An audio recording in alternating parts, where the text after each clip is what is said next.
Hvad vil de sige til, at vi er 5 minutter forsinket til generalprøven, hva'? Det er lidt noget møg.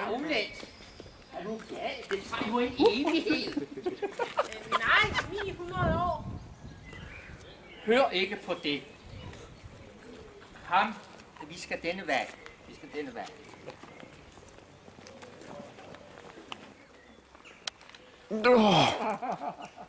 I disse for vort land så... Slutter. Man har et standpunkt til man... nej.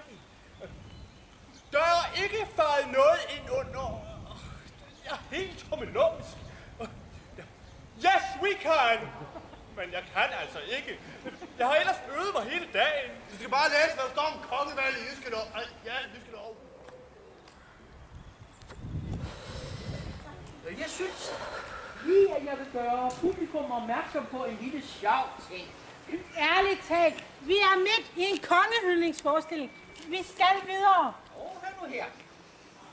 Jeg synes, at det vil være yderst relevant for publikum at vide, at denne løve her kan man også finde på 200 kroner selv.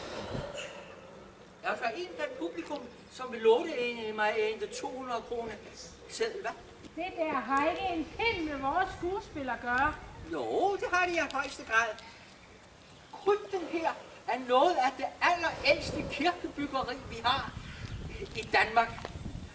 Og den blev netop påbegyndt i de 50 år, så vi bevæger os frem i her. Er der ingen, der havde en 200 kroner selv? Det synes jeg ikke. Som sagt, jeg siger det kun en gang. Vi skal nu ifølge gamle skik vælge landets nye konge. Jeg er den eneste kandidat, det skal vel være til at finde ud af. Så går vi herhen.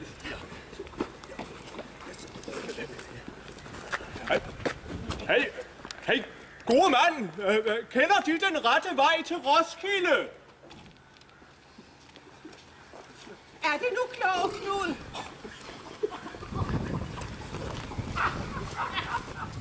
Ja. Selv instruktør drikker bare, jeg.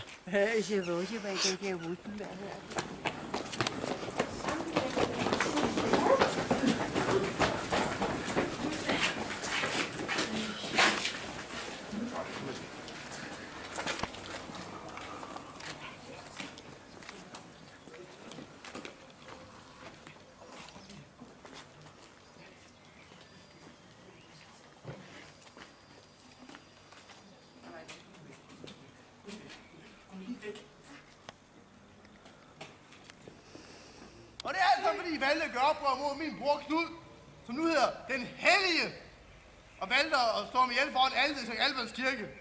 Og så valgte du at hjælpe mig, Oluf, til at efterkomme. Oluf, den lille stønge, den lille skiderik, den taber mide, den havnæste, den...